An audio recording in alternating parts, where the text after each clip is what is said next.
know I can't do that every record. Sometimes I gotta be as plain as possible so people just gravitate to it. I know you different from the artist. I'm gonna say his name. I know you different from that artist, but the duality you talking about, like Ye, right? Ye, producer, also rap.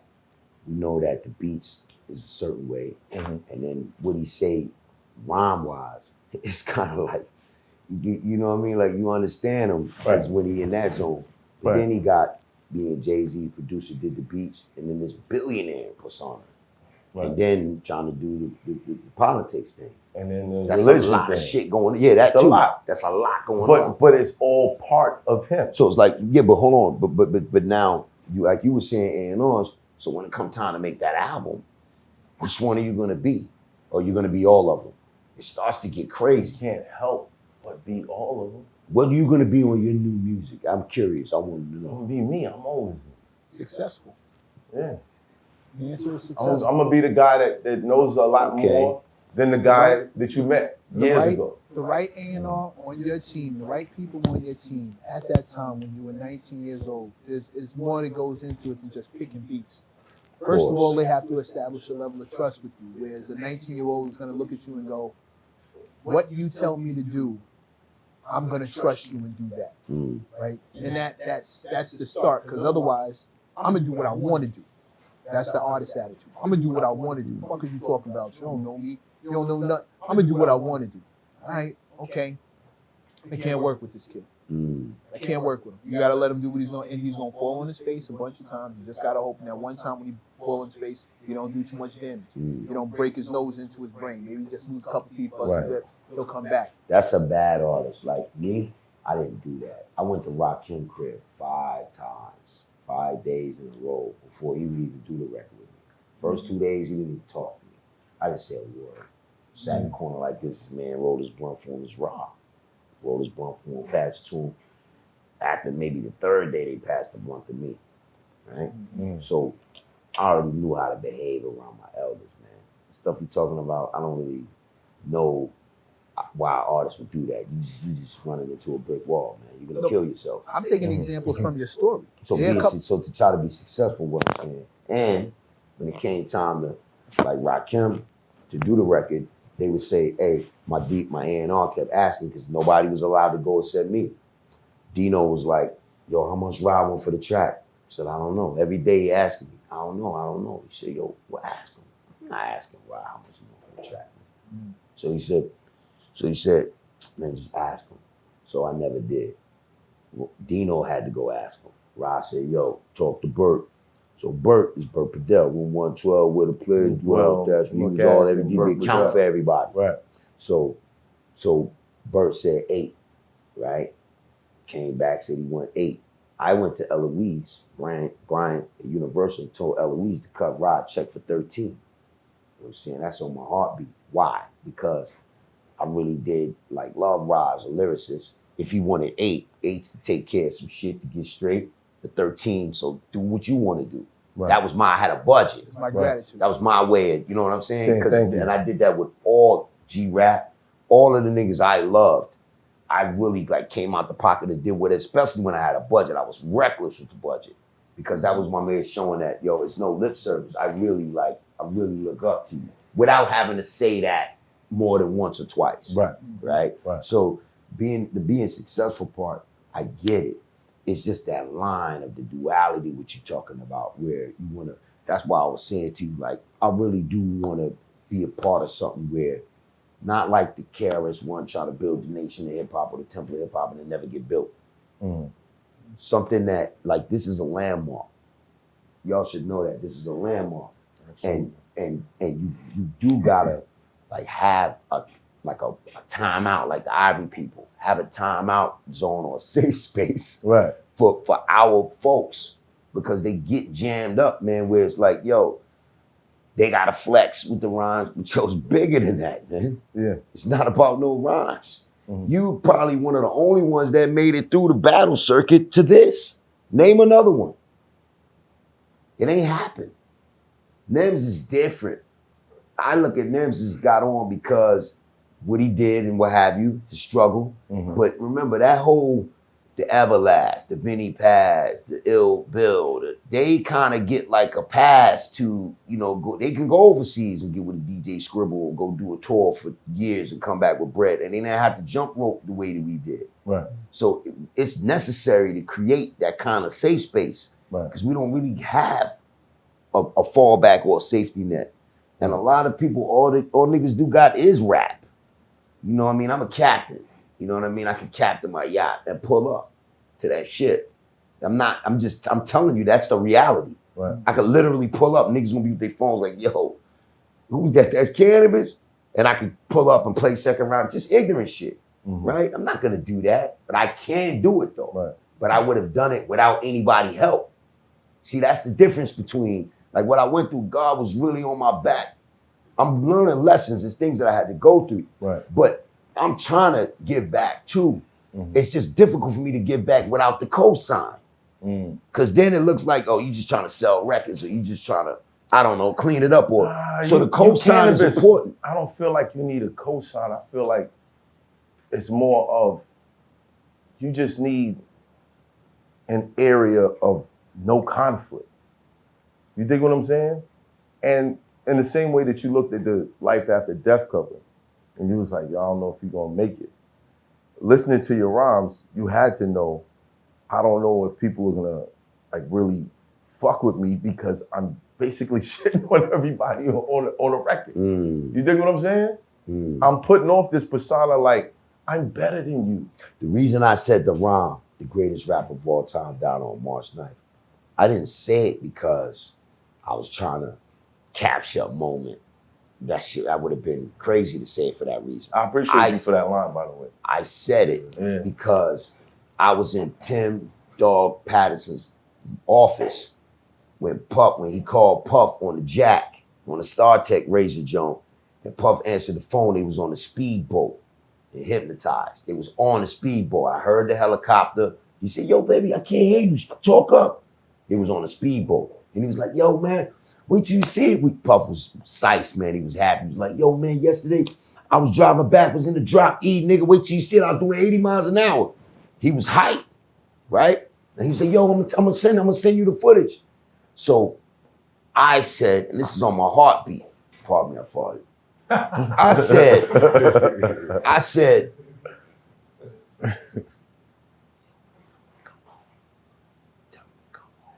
that's what I said to Dog. Now remember, I'm just an intern. I manage Lost Boys, co-manage Lost Boys, but I'm an intern. Dog rarely listened to me. He took the phone and he said, what? I said, tell him to come home. Because it was hot at that time for him out there in LA. Right. And I said, yo, tell him to come home. He said, yeah, so daddy, so look. So y'all got like what, one more day to shot and it's a wrap? He said, nah, we got 2 more days of the shot, this Puff saying. So he said, all right, so look. So after that, y'all wrapping up, coming on after the 3 days? He said, nah, nigga, we out here for 2 weeks. So then Dog was like, 2 weeks? It's like, yeah, we got awards and shit to go to, all that. I'm sitting in the room, you hear me, man? I'm looking at them old ass phones with the intercom shit, right? Puff used to throw a lot of those against the wall, you know what I'm saying? So the Tim Dog niggas get angry. Right. And I said, yo. So I stopped saying anything. Tell him come on, I wasn't saying that no more. Like a week later, a couple days later, what happened happened. I said it because of that. That's why I wrote that line, because it was just so close to home. You know, woman, you're on the speedboat and you in LA and everything's good. And then the next minute, you know what I mean? The whole world is going crazy because, you know what I mean? It's like a year after pop. So I saw how it goes too far. Right. And there'll be brothers that being like, oh, tell them to come home. I'm one of them niggas. I'm still that guy. Right. Tell them to come home, man. Tell them to go ahead and fix that up. You know, to smooth that out, fix it up. You know what I mean? And I know that there's things that is trying to prevent brothers like me, like how you got to this, to this first down, touchdown, really, Super Bowl kind of thing, from being that different wing. It's an option, it's an exit on the highway that niggas get on that highway and can't get off. And you gotta provide that for them. Yeah, you gotta provide it for them. Little time out for roadside assistance. Yeah. You know what I'm saying? Yeah, I ain't gonna deviate no more, but yeah. Well, I wanted to talk to you about something that after, smoke cleared, I can see how the industry and the experience that you had in it was really conflicted. How did you get to the point where you said, I'm gonna join the Army? 2001. The towers happened. Changed New York forever. Yeah. Even though everybody that listened to rap music was able to escape the reality of what happened in New York and how it was going to change both the USA and the world, was able to escape through rap. Some people probably don't even remember, the towers and how that changed America and the rest of the world forever because they were busy doing something else. Rap music was one of those, distractions. Mm-hmm. I was in the situation where, I took it kind of serious because I used to live right over there across the water, Jersey City, the place called Avalon Cove. 6555 Avalon Cove, not too far from Newport Mall. In the gym over there in the treadmill, not like I needed the cardio, but I go in there because I was paying like $3,400 a month penthouse. I figured, why not? Let me go in the gym, stink up the equipment for a little while. Right. When I used to jog, I was looking at windows of the world, the towers. You know what I mean? So, and I did, for the Spin magazine, I took a shot where I flew around. They took the door off West Side Highway, that little helicopter joint, and I had them take the door off, but they took the door off, and I was hanging out the motherfucking chopper in front of the towers. So I took all that serious. And in my mind, I was thinking to myself, you know what? I need to do something else before I get too old. At that time, I thought that this rap thing, the issues with the institutions was never gonna go away. It was so heavy. I was like, you know what? I'm still young enough. I can still sprint. I can still, I can still get busy a little bit, like physically and what have you. So I said, man, I'm gonna go ahead and take this little ASVAB test, and I want to fly jets. I was so serious about it. I went to Westchester, New York, Westchester, Yonkers, man, to go get laser surgery for 6 bands. You know what I mean? 3 bands of eye. I was so serious, right? Mm-hmm. By the second best doctor in the world. He had the steadiest hands in the world, eye doctor. Cut the corneal flap over, peel it back. They take a little eyeball, pretty ass nurses rubbing this nicotine or something on your eye, Novocaine, numb it. Right. And then they take the clip and they pull the eyeball out. And then they take the laser thing and you can smell the flesh of your eyeball burning. And so burnt the cones and I could see. I could jet ski without glasses, do whatever, salt water, jet skiing in Miami. I could do all the contacts. I could do all that. Right. Because those are clear frames. Yeah, right. Did that to go to the service. Come to find out, 27, 28 is the cutoff date for, any type of jet, flying any jet, flight school, all that, right? So then I was stuck with, at that point, I had done all that work and shit. I'm like, well, I'm going somewhere anyway.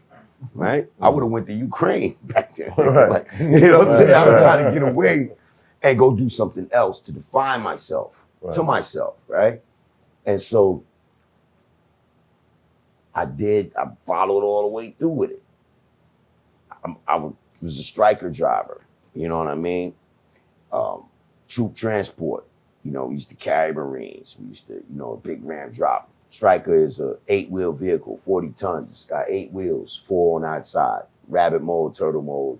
You know what I mean? Troop transport, it's a Lab 25. Like, it's a serious piece of equipment. Right. And I'm probably the only one in the room that can drive it, yeah? Except for my man over here, Masadisa, and then Cali Rex. Like, he drive M1 Abrams. Right. So this is something that, like, we can do. If something happened right now, it's enough people in here to fit in the Striker. I know how to get in there, drop the ramp. You know what I'm saying? And y'all jump in there, right? You understand? Rap to me was something that I knew that if I didn't get away from it and do something else, I'd have been stuck with that forever. So I tried to do something else, and I did. And you did. Right. Were there any experiences over there that you remember that made you feel like this is why this was worth it? Now, over there, meaning over in Afghanistan or Iraq, I didn't go. I had trained with my troop. Patrick Tillman, I don't know if anybody remembers him. You know, he was a Ranger. We used to PT on the same field in Tacoma, Washington. And Pat Tillman, like, you know, died, you know, by fratricide. I mean, it was a big thing for us there I mean, I know that everybody in this room couldn't maybe wrap their mind around how serious that was, but if you look it up on the internet, you'll still see, you know, crumbs and threads about it. And it was so, Pat Tillman played for the Patriots. He gave all that up. Basically, he did what I did. Yeah. Like exponential though. It was exponential. He was a millionaire. He had the H2 Hummer. You know what I mean? It was crazy what he went did. into the Marines. No, he went into the Rangers. The Rangers. Yeah. On the first, you know what I mean? And he was there, like, we used to PT on the same field. I see him coming in and out of Madigan Gate at you know, Fort Lewis. He had an H2, and for some reason, I had a 67, 68 Camaro.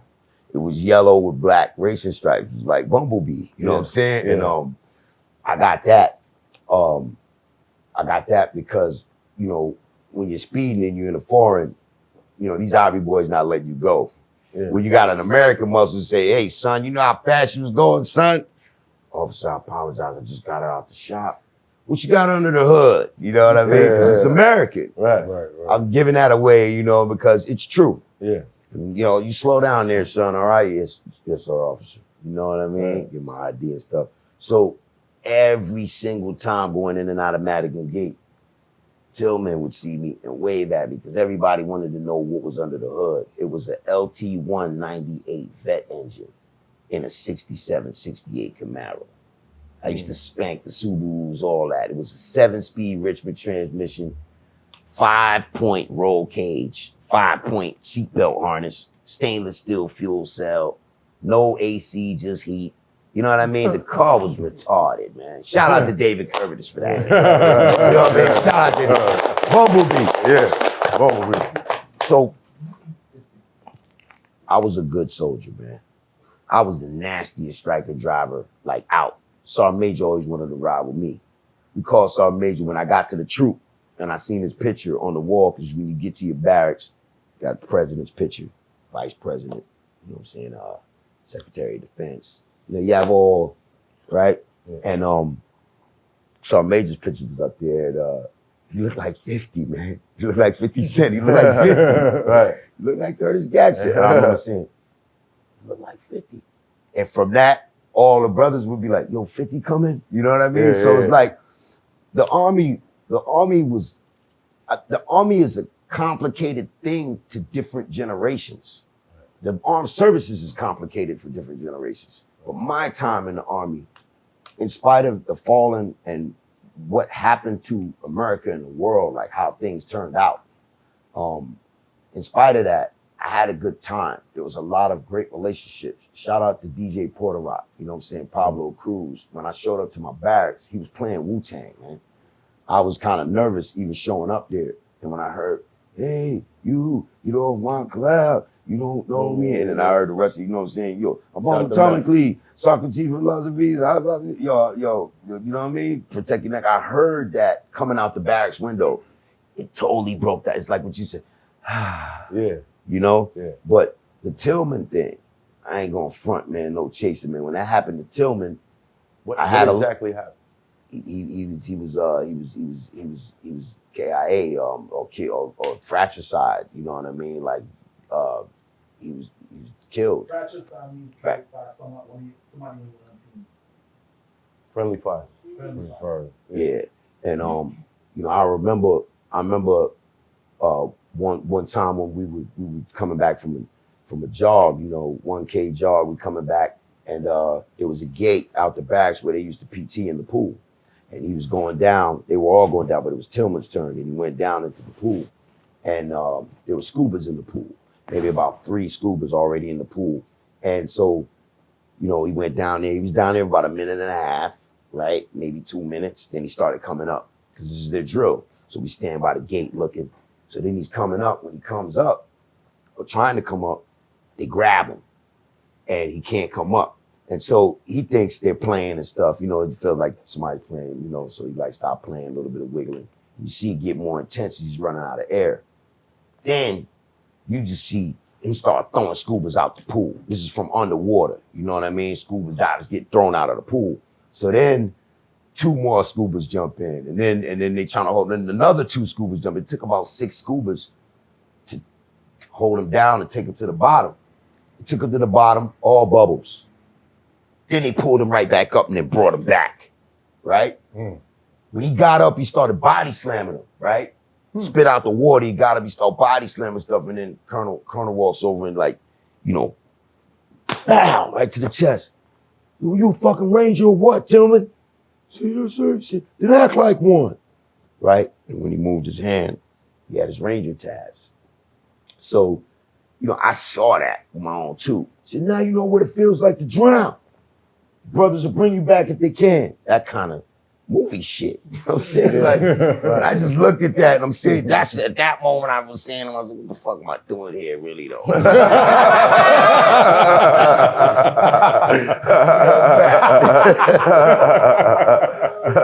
Wow, man. That's a lot. That's a lot. Shout out to all our service members, man. Yeah. You know what I'm saying? Conus, you know, overseas. Yeah. My dad is former military. Yeah. Yo, Talib Kweli got a show. Right. I gotta say this. Shout out Talib. Shout out to Talib. Talib made a verse saying something crazy about Canibus joining the army. Right? I can say this with a smile because I love Talib. We talked about it. He was very honest. And he just kept it a buck, was like, yo, Canibus, I didn't know. Right? But at that time, I was in formation. So I major the same 150. Hardcore. You do not want to play with 50. Right? M7, Gucci seats, interior, you know what I'm saying, spit shine boots. You did not go to, you did not want to play with 50, man. Right? So now, the song, I didn't even know it came out, right? I'm in formation. So I major screams out the thing. Williams, get the fuck in here. Right? In front of everybody. So I run in there, double time in there, you know, stand at formation. So he says, sit down. You know what I mean? Then first officer says, no, I want him standing. So now I stand. Said, did I tell you to get at rest, at ease? Go back to formation, right? So then he goes over to the record player or the CD, presses play on the joint. The dude says, you know, I don't know, ask manager, ask Canibus manager, you know, I want to join the army, ask Canibus manager. I don't know what the fuck that shit was that I heard. But he said, who the fuck is Taliban Kweli?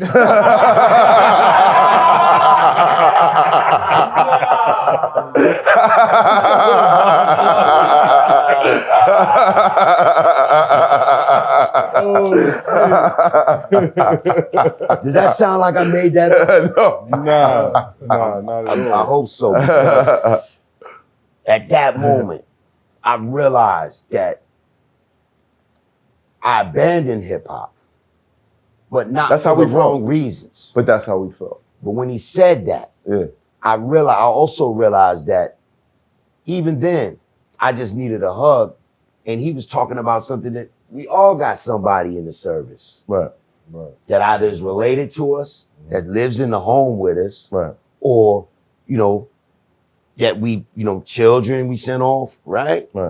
It's so, the culture, Black culture in America is so immersed in service, armed forces service, that there's no, you cannot get it, you can't even deny that when he said that, in my mind, I'm like, damn, nigga, you just dissed an entire, you know, country, a population, you know, more than you can count, just to get at Canibus and make me feel like silly or stupid or whatever.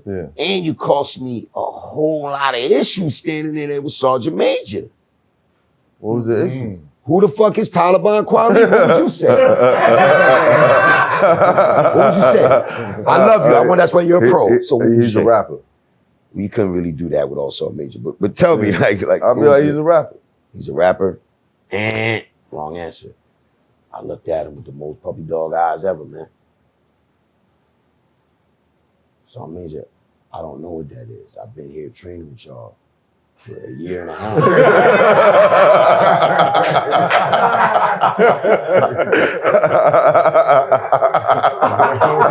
I don't want to know Taliban. I don't even want to know him. You would have got smoked, bro. Word, for that? You would have got smoked. Yeah. Because you train with these guys, right?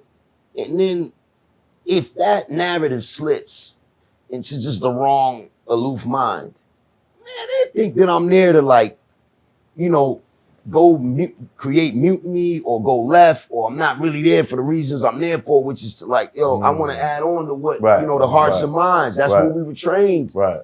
And so I was so fucking angry about that. Right. Taliban Kweli. I was so angry, not just at him, but hip hop in general, because it's like, that's how they look at me, man.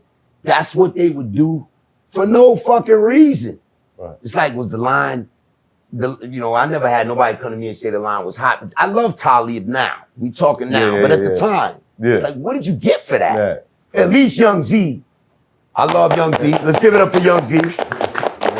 Young Z came to me, and Rod Digger. Young Z came to me and said one time, we went to Shaq's crib. And Young Z straight up just told me, man, it was like one of the first things he said to me. He said, yo, you know me and you got the birthday on the same day, right? I said, nah, I didn't know that. He said, come on, bitch, I love you. He said, yo, I did Eminem joint. I made 800,000, man, for that first publicity check, man. He came out straight out. He said, yo, I made 800, yo, you can't see my crib with binoculars, man. You need binoculars to see my crib. I started laughing. Young Z told me that he did the track. You know, I got 800,000 for that bitch. Like, yo, don't, you know what I mean? Yeah. Just because he was being stand up, just coming straight to it. Like, let's get out that out the way. Right. You know, that's what I enjoy, man. I'm one of those guys. Right. Just talk to me. Right. I can handle it if you talk to me. Right. If you tell me the truth, I can really handle it. So you know what the beauty of today is? Me and Talib squashed that, by the way. Me Right. and Talib squashed that. He said to me, yo, man, I didn't know Canibus. And we hugged. Because he said that. If he didn't say, he tried to say what you said, was like, yo, you know, he's a rapper. Like, all that type of shit. If he would have said that, my dudes, we were standing there, it was going down. I had never been so angry, man. Because they knew about the story. Right. K Solo brought him in the room. K Solo said, hey, bitch, look what I got, man. I got that. It was crazy. It was fucking nuts. It was nuts. Talib was working out to his shit, man. I didn't give a fuck, dog. I was in dog shape too, man. You hear me? And I was so angry because of what happened behind that. Right. But he cleaned it up real fast, and I was right there with him, mopping the floors with him, because I was mopping floors behind that stupid shit. Right. You know what I mean? But rap just put me in a lot of pretzels is what I'm trying to tell you. but here's the thing. The beauty of today is for you to address or for people to get to know you, you had to go through platforms or places that would be more interested in what they could sell than what you're actually saying. You know what I mean? So it's hard for people to get to, back in the days, I felt like there was a real gap between fans and artists because other than their music, you didn't know much about it. You know, unless you knew somebody that was in their neighborhood or grew up with them or a family member or whatever. It was intentional. It was So- like that on purpose. So you were left to the imagination or the publications that spoke on artists. And if they put something out there or they made something look a certain way, that's what it was because we didn't have the connection to say, yo, is this true? You know what I mean? That's why I say to people, if you feel a way about a story that's out about you, unchecked lie becomes the truth. Sometimes if it bothers you, you're not above it, so you should address it. You feel me? Yo, 100%. So now when people watch this, they'll be like, yo, I get it now, yo. Yo, y'all Polo made the call. Y'all go back. Right. You responded, man. You made it happen, right? That's what our people need to do. So y'all are the shining example of what needs to be done. I couldn't have done what the two of you did. I couldn't have made it happen all by myself, right? Right. You danced with me about things.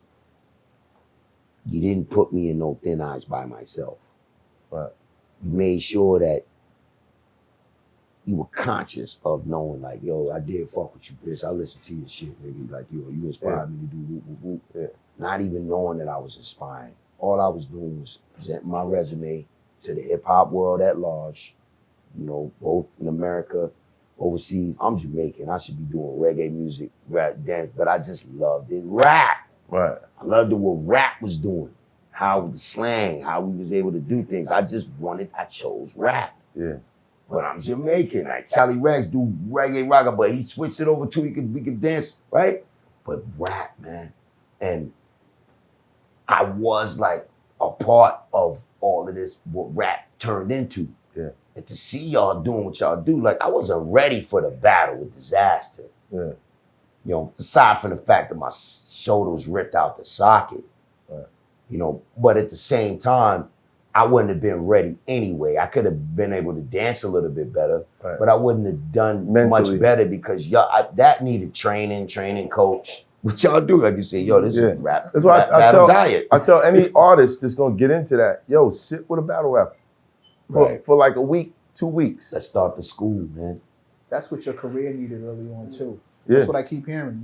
That's what an Let's A&R start the is. school. You needed somebody back in the day when you first got started to really walk you through what was about to happen. Mecca, where were you at, man, when I needed you? Everything you say is right in the exact. Not far away. I hear your interaction with L, the right A&R on your team would have told you, look, this is what's about to happen. Don't take it personal. It's fine. Go in this room, do this 1-2. When we leave, we'll take care of it. Don't express nothing out there. You know what I'm saying? There's a lot of things that you went through. I hear a lot of misunderstandings through the circuit of your career. A lot of things that could have been easily corrected with a couple of conversations. Right. A heavier hand on your On album making process. Mm. No, bro, you need a hook. No, I have to teach you how to make an album for the radio because your competition lives there, and he's gonna stomp you if you don't know how to play. Mecca, you need to learn how to play. You know I respect you, Mecca, just because of how I've been paying eye contact with you and attention to you. You're 100%. I just don't want it to turn into something where it's like Clef didn't do the best that he could have with me. Because of Wyclef and the Fugees, Jerry Wonder, Praz, you know what I mean? Like, you know, John Forte at the time, the band. I want to send a shout out to the old Fugees band, the Refugee band, the instrumentalists, geniuses. Clef was the only one that introduced me to the world. All this talent you talking about, that y'all be talking about, y'all be coming to beat me in the fucking head that I had, whatever. Right. Clef was the only one that said, all right, yo, listen, I need you in the studio right now. I was in Justin's, the grand opening of Justin's. Right. Jay-Z, you know, was there. Right. And he said to me, Canibus, he said, Canibus, I turned around. And I only knew of him. I knew of him from, you know, Souls of Mischief. Jay got busy with it, man. Come on, ain't no nigga, you know what I mean? Yeah. Like, you know what I'm saying? Reasonable Doubt, like, come on. We Right. knew who Jay-Z was. Right. But the thing is, I didn't know anything about him, like, off duty. Clark told me that, because Clark is what Clark Kent. Shout out to Clark. Yeah, shout out to Clark. And Peter OG. Panic. And Peter Panic. Right. Triple OG. He's got to that status now. Triple OG. Yo, Peter Panic. He said Clark was like, yo, Jay-Z is gonna be God, Canibus. Jehovah. He's gonna be Jehovah. And he used to say this to me when I was young, and I'm thinking it had to do with rhymes, and I'm thinking it had to do with ability and stuff. I didn't understand business, you know, chess playing. I had no idea, you know, intellect, you know what I mean? Cerebral acuity, I had no clue, right? So Jay is at grand opening of Justice. He says, this is ribbon cutting. This is the grand opening. Right. Puff happy, you know, we all happy, man. He goes, I think like Donald Trump used to come through, man, and like say drinks on me, and like he used to do stuff like that for the like the rappers that was out there getting it. That's how we knew like Trump and stuff. We didn't see things get political and get thrown out the window. And so like, man, we was coming up and coming through a type of thing where the only color that mattered was green. Green, yeah. That's all that we was seeing. Right. So anyway, Hov was like, yo, Canibus. I turned around. He had on all white. I don't know if it was rayon or silk. I can't remember. I can't tell the difference. You weren't cultured. Okay, yeah. He had on he had the wine glass in his hand, white wine. He was like, yo, Canibus, you ready for what this game gonna do to you, man? So me thinking it was just rapping and rhymes, I said, hell yeah, I'm ready. Looking at this nigga, man, like I didn't know what he was talking about, what he meant. At the moment that I said, hell yeah, I'm ready. Clef, I feel a hand go like just turn me around. Clef, he goes, little dress and shit. He said, Canibus?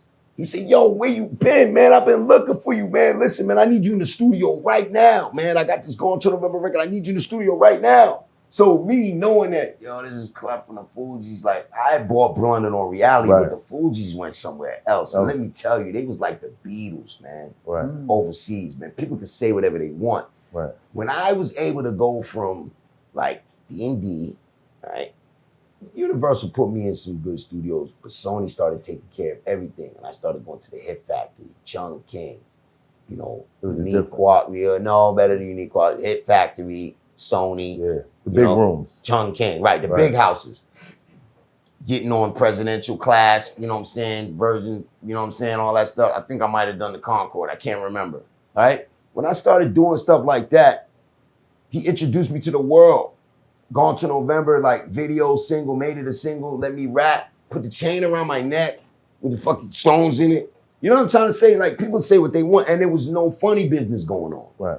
Like he did that as a, you know what I'm saying, Caribbean, you know what I mean? Like it was a Caribbean connection, stuff like that. He did that to basically say, look, man, they trying to cook you if you don't know.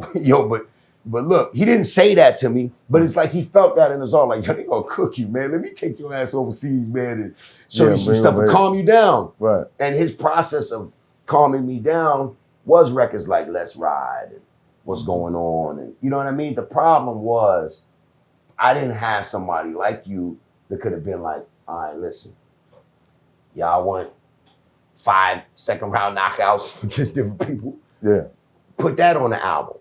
Clef was trying to get me to, you know what I mean, that stage. Remember, it sold 20 million albums, Hoffa. You know what I'm saying? At that time, I understand. my label was doing anything for I understand. But who you were to the people who was gonna stand on line outside of Virgin Mega at 6 in the morning to get your album that morning. True. You know what I mean? Didn't translate in that project. I met Nas because of Clef. That's the only time I ever met Nas. What did Bink say? Bink was here. We asked him why he didn't work with you. He said you went on tour with the Fugees and never came back. Yeah, he said. Yeah. He was like. He said he heard. Yeah, he was like, he on tour with the Fugees. Oh, this nigga's never coming back. What's wrong with that? Yeah. What's wrong There's with nothing wrong with What's that. wrong with that? Like I was 19, 20. What I'm saying to you is like I met Nas for the first time because of with the Fugees.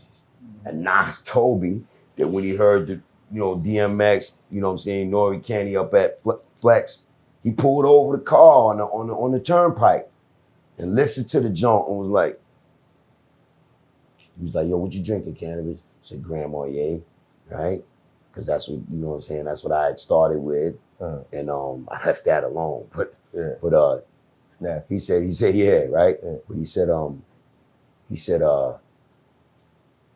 I pulled over Canibus. He said, I ordered that. It came. He was like, he said, yo, Canibus, man, I had to turn around and go back to the crib, God. I was like, what I was going to do in the studio that night, it wasn't going to make it, man. I went back to the crib. Nas said that to me. He didn't have to. I'm telling you what I experienced because of Clef. When I came out of the room with Nas, the little lounge area, stepped out there, Maxwell's, Canibus. Hey, Maxwell. I'm like, yo, my bitch love this nigga. You know what I'm trying to say? She wouldn't even believe me if I was sitting in front of this guy, right? One time, I saw Halle Berry hold on. It was MR.MECC. I came out the studio. I knew the name, but I didn't know who he was exactly. Right. And he was like, yo, Canibus, man, I really like your music coming out of the Hip Factory. He's like, I really like your music. Yo, brother, such a, he was talking. And then I see Haley coming down behind him, as if I was looking right behind him, feel the vision. She was coming down the sidewalk. So I was just looking at her. I didn't know they was together. It was so new. Because I'm trying to tell you how crazy it was that MR.MECC was talking to me. I didn't know who he was really. And because I was hearing that all the time, I didn't care. I saw Halle Berry. Wasn't paying him no mind. Oh yeah, Yo, shout out to Eric, man. I didn't know you the man. You was the man, man. Right, you was the man. I just didn't know. Right. She was coming down. So she walks up behind him. I don't know, she grabbed his booty or something. And she, she holding on to him. And then I realized, like, oh, she with him. And I just felt so stupid. Because then I was like, oh, yo, yeah, we can work together. We can do something. But it was, that kind of stuff was happening. Right. Clef was made, or he opened all them doors for me. Right. I love Clef for that, man. The Fugees, Jerry. I love Clef. They opened me up to see all That's that. the homie. Yeah. So that, look, even if things went sour or go sour, whatever, I got those memories, man. Mm-hmm. Do you understand? Now, the guy that, does the 1,000 mixtapes and, gets the album look, Can I Bust is platinum. It's not gold no more. Right. I think it's double platinum. It's double platinum. 25th year anniversary. Nice. Clef didn't do a bad job the way that hip hop went a little bit too hard. They never sat and thought for a second. Everybody said what Canibus could have been, but wasn't none of them trying to help except Clef. You see, the ones, the producers that's probably slamming it, said, nah, fuck that. I was trying to say you scared too many people, bro. Yeah. You scared too many people. You scared the shit out of niggas. You just heard, did you hear what Don just said? What you just said? How many other rappers you think felt like that when you came around? That was major too. Help this nigga. But I liked him. Help me. This nigga's here. You know what I mean? He's a threat. He's here now. Help me. Somebody help me. Look, all he had to what do I'm was saying? just give me Halle Berry and leave me alone. Let me be good. I like to do other things too. It wasn't just the battle rap. Right. I was really interested in other things. Right. You know what I'm saying? You a young man getting to know yourself. Yeah, I was trying to navigate through all this, and then I had this monster on me that the institutions on me was like, and I jumped out the window with that because I was trying to get grandma cribs. You know what I'm saying? Right. I'm trying to hold my brother down and show him, yo, I'm gonna do it, man. Watch. You know what I'm saying? All the dreams we had. Right. You know what I mean? Right. Okay. Trying to prove to my father that, yo, I can do this. Right. You know what I mean? Two things. I remember my father, he's Jamaican. I'm gonna say this and shut up. He got in the car, he was like, yo, so Jeremy, man, so I'll come in and see you up on MTV, man. Wow. Yo, you know what I'm saying? Yeah. I'm supposed to be on MTV like it's a process, man. Right, You know what I'm right. saying? Like I had a lot of other things on my head. Right. So when faced with any opposition, like how you've been through it, Right. you go through that wall, man. Yeah, you you don't do. have a choice. Yeah. And I did it, but I didn't do it knowing the collateral damage. Right. I was young and I was trying to go with the culture. I was doing it the best way I knew how. And I know there was wise elders, man, that could have. I'm gonna say this and shut up. Biz, God rest his soul, rest in peace.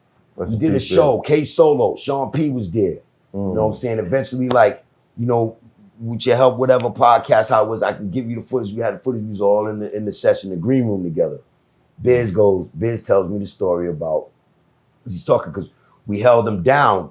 He was headlining the show, Copenhagen. Joel Ortiz was there. Copenhagen. So, yeah, Copenhagen. Yeah. So Biz started having difficulty halfway through his set. Yo, we jumped to the stage and we started holding him down. Right. When he got to You Got What I Need, man, he didn't have to say a word. You know what I'm saying? And Everybody all the was other, I back, know, yeah. we held him down. Yeah. I'm talking about instinctively. Yeah. Because he was having trouble. Not to say he can't do it, but just that night. Yeah. It wasn't on the nose for him. Right. So we jumped on the stage, we already had our mics. She's like, you my man, Cool Rock V. And you know what I'm saying? Right. And we held him down. Then it was over. He was happy. We jumped to the rescue without a word. Right. Made it a show. Everybody, where you at, bitch? Then we got back to the green room. He's sweating. He's like, yo, man, he's happy. You know what I'm saying? Biz said, he said, yo, Canibus. And he jumped right into it. I was really just kind of enjoying the moment. Sean Right. P was there, K Solo. And but he jumped right to me. Yo, Canibus, man, the beats, man. Like, yo, you just needed the producers. Yo, he jumped right into it. I said, Biz, come on, man. He said, nah, I'm telling you, you just need. I said, well, Biz, where were you?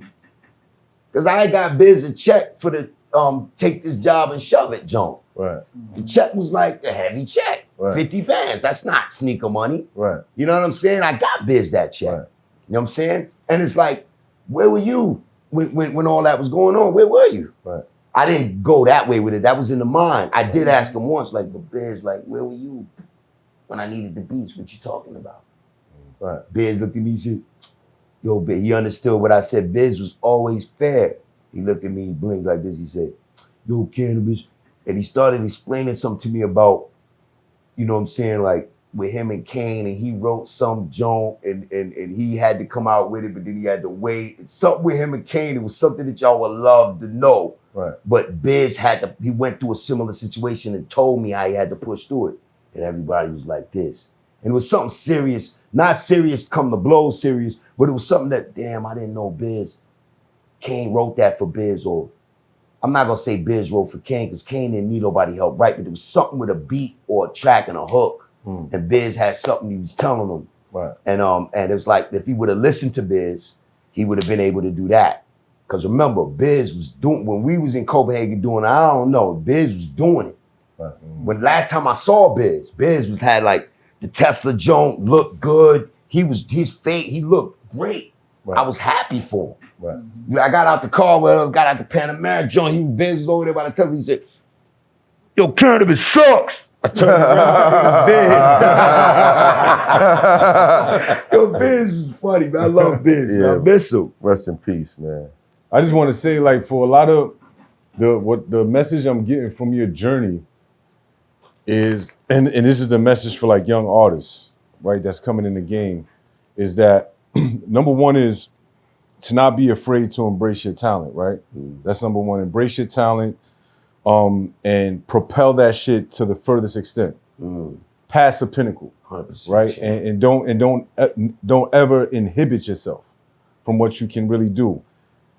Also understanding who your influences are, right? Whoever your influences are and you meet them, right? Understand that there's always an agenda going on, right? Always understand that somebody who's in the ivory tower and you're where you're at and you're trying to get to the ivory tower, there's always an agenda between those 2 points. Towers of glass and steel, you're 100%. Right. Please So continue. now what happens is, like you said, with that first meet of you and LL Cool J and that handshake and everything, this is my personal opinion. There's a threat coming. It's just like the army, it's just like war. There's a threat approaching. We can see it coming up on the beach. You can see it 2 miles out, 2 kilometers out. There's a threat coming. How are we gonna combat that? Right? Not saying anything against LL. I love LL. He's a legend. But this is the thought process with these institutions. We have to protect our investment. It's a business. It's a business. It's a business. You know what I'm saying? So for all the young artists out there, understand who you're dealing with. Keep on like working on your craft, honing your craft. Never forget that at the end of the day, it is a business. Somebody keeps the lights Yeah. on in these institutions Right. that you might be trying to. Yeah. Now, on top of that, I just think a lot of people wanted to see you fail. And there's something wrong with a person wanting someone else to fail that didn't do you. But you any don't wrong. know. But it's like But you don't know, right? it's like stepping on a court with Jordan. You know what I mean? Ron Artest accidentally snapped a couple of Jordan's ribs.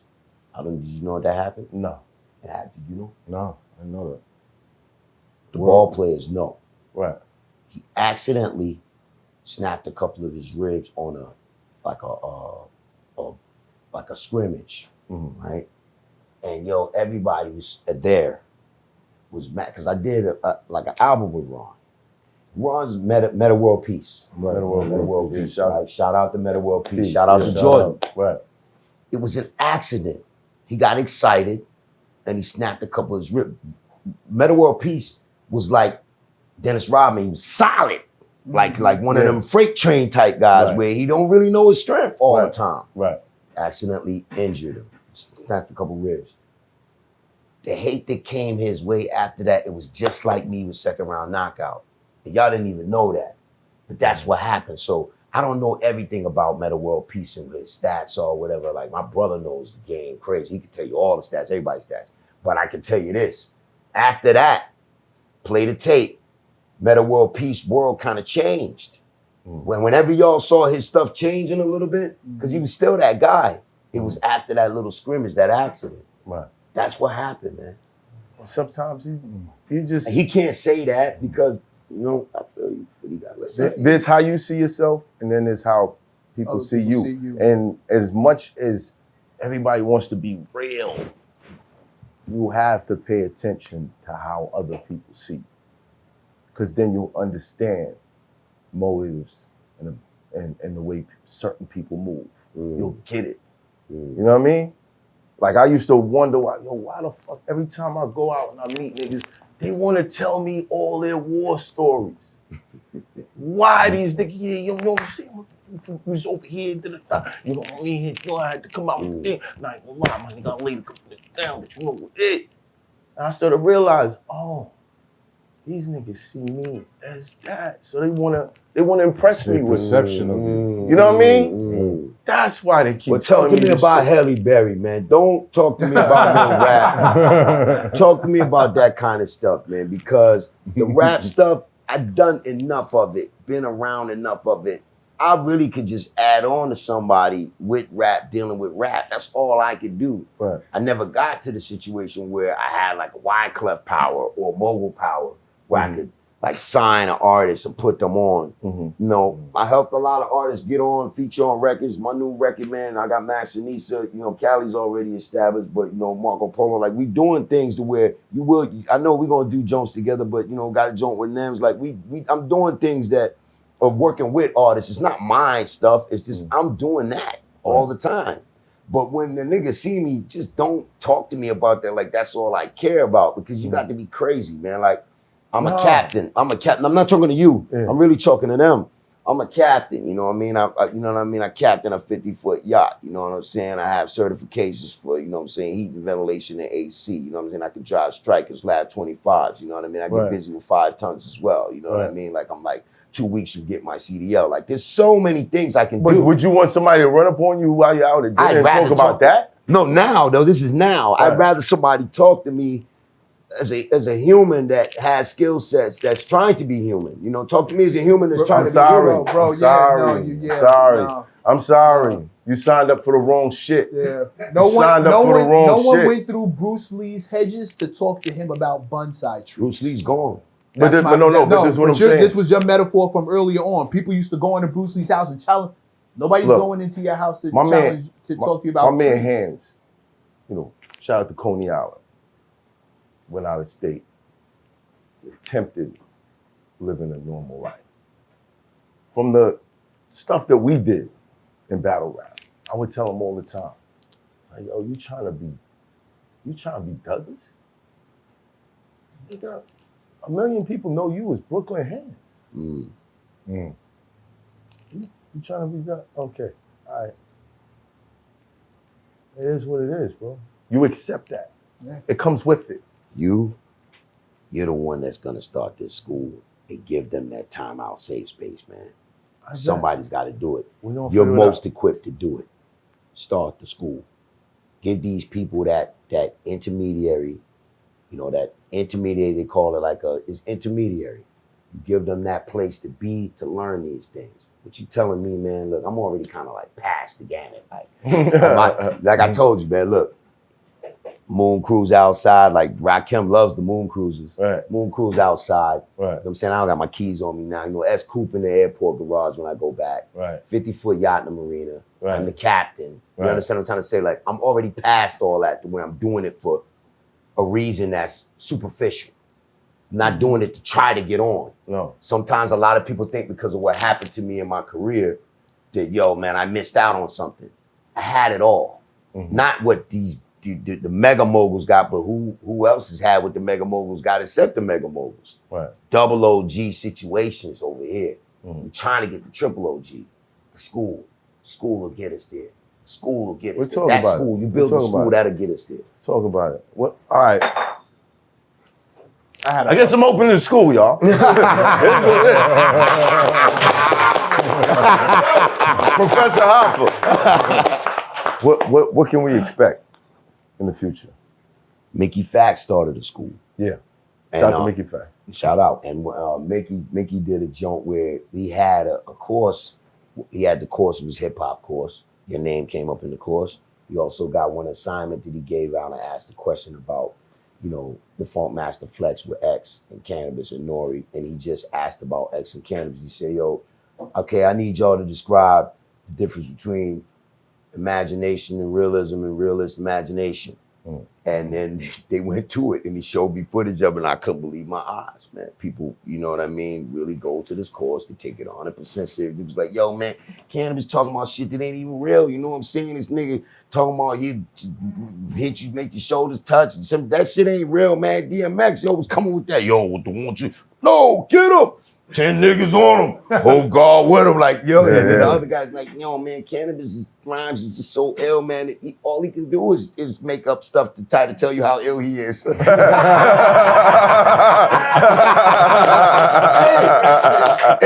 made me so happy though, like in my mind, like I can't believe somebody doing this. I love Mickey Fax for that. Yeah. And not being to you about rap. That's why they talk to you about rap. But look, not being vain.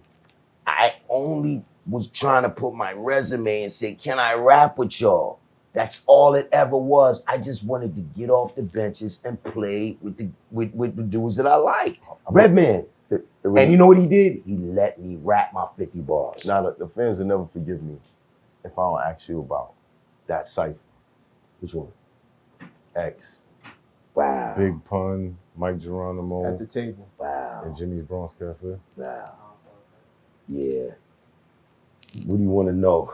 If I can remember everything. I can't remember everything because I was really in, this much I know about it. I had the Cartiers on with no frame. So it was just the joint and the holding on to the lens. I don't know, them things were like $2,500, man. I just bought them. How did you get there? Look, it wasn't a problem either. I had the chain on. I was chilling. Right. How did you get there though? How did you get in that space? How did all of y'all? How did that happen? You heard about the cipher, you just pulled up like you was hungry? I think a guy called Torre, who ended up doing a lot of things, had set that up because we knew we was all there for Torre. My good twin brother. Torre, you know him? That's my good twin brother. Tell Torre, ask Torre where the royalties are for the You talking about light-skinned Torre? Everywhere. Talking about the other Torre, not the young boy. Not that one, all right. Yeah, okay. I'm so trying to find out where the royalties are for that fucking round table. Definitely a different Torre. So how did you get that's like a Torre set it up. He set it up. All I know is we was there. He was like, "What's it for?" It was like, "Torre." He's the guy. He's on CNN and all that all the time. Right. That one. That Torre, light-skinned brother, dreads. Huge. All I knew is we was there for Torre. bro. That picture. And then rhymes just started breaking out. Who rapped first? Who said it? Everything was for Torre. Torre was handling the whole thing. It was his camera. We was there for him. He bought we was sitting at the table, was food coming when he wanted to eat. Torre knew what he was doing. Did you guys have conversations at the table? Torre had us all sit there and spill our guts, man. Food was coming, drinks. He was the drink champs 95. What was that, 96? 97? Wow. He did the drink champs 97. Drinks coming, the herb was going. You know what I mean? Wow. Like, you know what I mean? All we wanted to do was rap. Now, if I said anything cocky, listen, man, the second round knockout verse that I know I rhymed there, I kind of wanted to just rap and get out of there. I wanted to go see something that looked like Halle Berry. You know what I'm saying? I didn't want to be there. I didn't want to be there. So what happened was, no, just something like that. Yeah, right. So I'm trying to make it understandable. Right. But what happened was, I only said that because I said that rhyme because it was easy for me to remember. I had so many I was recording, and Pun was nasty, so was X. And I wasn't trying to go through no fucking Funk Master Flex 145-minute rap. I just wanted to do something definitive and get it over with. I did that rhyme at the House of Blues, and Shaq almost fell over the second floor when it happened. Rakim was performing that night. And when I did second round knockout on stage at the house, it was a rocket launcher basically. Like you come in a room, niggas is fronting this shit. The second round knockout was like, yo, clear. I cleared the room out with that, right? So at House of Blues, Rakim was supposed to perform. He did perform, but yo, when I did that, the crowd went so crazy. Anybody who's there tell you, Shaq almost fell over the second floor joint because he was into it. And he's so big and so tall that he leaned and his mans in there had to grab him or pull him back. Right. That really happened. Right. And shout out to Shaquille O'Neal, right? Shout out to Shaquille. Right. Shout out to Shaq, man. He one of the mogul guys. He one of the triple OGs. Right. So Shaq. So what I did was, or what happened was so crazy. Yo, man, it was like an hour and a half intermission before Rakim touched the stage, man. He didn't go on like 5 minutes after what I did. It was so much energy in the House of Blues. It was an hour and a half. And I love Rakim, right? And I'm telling you, at that age, I wasn't even able to take that in. I can only say that to you now because it really did happen. You know what I'm saying? An hour and a half, man. Let's just keep it all the way a buck. Rakim didn't touch the stage for an hour and a half, not because of me, but because the people left, man. People went outside. Niggas wanted to get you the fuck out of here. Yo, man. Niggas wanted to get this nigga the fuck out of here, man. This nigga's killing everything, dog. What we gonna do about this nigga, man?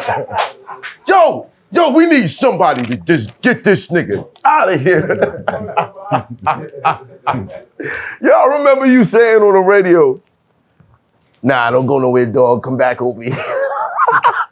Niggas is trying to just ease their way out the cypher. Like, when did that happen? Who was you talking? Was it? It was either Nori or X. You said CNN that. CNN is one of the dopest albums in hip hop. Facts. The song Bodega is my favorite. If I ever get my hands on that instrumental, Bodega, I'm going to yellow tape it. There it is. I'm gonna yellow tape. There it is. There it is. You know what I mean? There it is. See that shit you just did? Yeah, that interview you just gave, that's shit that got you in trouble your whole career. No, I love the track. I understand, but those words from you, if I ever see that shit, I'm a yellow tape. That's like a nigga coming home from prison talking about, yo, if I ever catch that nigga, that shit is scary. Yeah, you know I love Nori, me saying it because CNN, right? No. Nobody said. We all understand why. We all see the love. And this is what I'm saying, Canibus. You don't see how other people see you. You like a friendly grizzly. Like, who expects the grizzly not? If a grizzly is running up on you, like, oh shit, I'm gonna die. Meanwhile, it just wants to come up and like, what you guys doing over here? Can I rap with you? Can I rap you? And niggas is like, yo, some fucking. Yo, what did I do to Diz in the battle? After it was all over, whatever, I knew. We don't gotta talk about that. I'm just saying, I knew it was Diz's moment. You know, it's a battle rap dude. That was his moment, right? I didn't try to step on it, did I? I gave it up. I literally was trying to, like, all right, man, passing the torch in a way, if it meant anything. Yeah, I don't remember. Nobody's questioning your intention. I am a teddy bear, man. Yeah, nobody's. But you present like a grizzly. I'm Jamaican. What do you want me to do? But this is what I'm telling you. You gotta be able to pick up on how other people see you. That's what we want you to do. I'm gonna go to your school. When you build it, okay. I'll let you know. There it is. I just wanted to say this. At the beginning, like one of the best battle rappers in the world told you he was influenced to come in to the place and stand outside to battle you. Eminem, from my experience, because we all the same age, so I grew up listening hard. Eminem looked up to you. You know what I'm saying? And I heard you say things about like I think M was coming from a point of trying to make you rap again and come out and get you back in that light. I don't think it was like malicious. I think he looks up to you.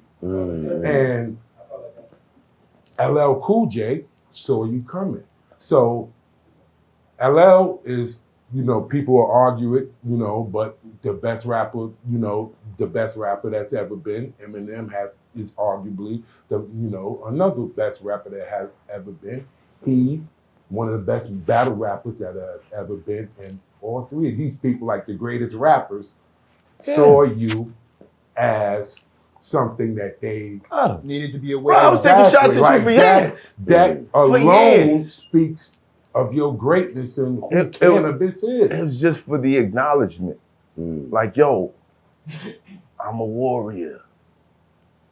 I look at you as a master warrior. Yeah. Acknowledge me. You know what I You mean? can hear Eminem You feel what I'm and see saying? pattern rhymes behind you. I mean, if you know hip hop, you listen to hip hop, you can hear Eminem and say, "Oh yeah, he The listened to a lot punchlines in of, it. he listened to a lot of Canibus." Bro, you and M collabing early in the game would have been fucking insane, bro. Like niggas' heads would have exploded. Yeah. And But it's still there. You know what I'm saying? It's still there. Eminem, LL, it could be a phone call tonight. Your career is our career is going to go as long as our life goes. Yeah, because we in a space now where you can just do what you want, bro. Yeah, it's And not that- over. You do Never what you mind want. careers, We ain't got to I think just about wanna radio hear- records. We ain't got to think, unless that's the path that you want to And- take, but you ain't got to and- think about and- none of that shit. Just be an artist. Just be the artist. that I you would just wanna want to hear it. I And would you just got want to men- hear what y'all would do You together. got men my age, his age, that followed you, that we have kids. You know what I'm saying? So if you influence me right now with a new album, what you think you just did to my children? Well, baby. What you Yo. said was real too. You hear me, Champ? What you was talking about with that. Okay. Putting that out there. Listen, Smack, he helped me out with the I heard X say said that smack. too. Yeah, listen, yeah. slap, slap. Nah, gat, No, slap, gat. slap. Sorry, man. Slap. Gat. Cannabis name Gat. is Gat. Don't Gat. listen to him. Gat. The gap. Yeah. Don't not forget that. Don't listen to him. Yeah. That, Yeah. yeah. Yeah. Yo, listen. G-A-T. Mecca, bigger, right? Listen. KO. You see, I'm trying, right? Listen, the level. Every now and then there's a unique talent that raises the bar. We saw it with Rakim. We saw it with Nas. We saw it continue on with Big. Hov. Canibus is in that list. Canibus is in that list. Believe it or not. Whether you admit it or not. You're in that list. Freestyles, how hard motherfuckers go in them shits, you definitely inspired a lot of people. Nas said it himself. The shit I wrote that night wasn't gonna make it. I had to go back. You raised the bar. You feel me? And I thank you for your contribution. Absolutely. Absolutely.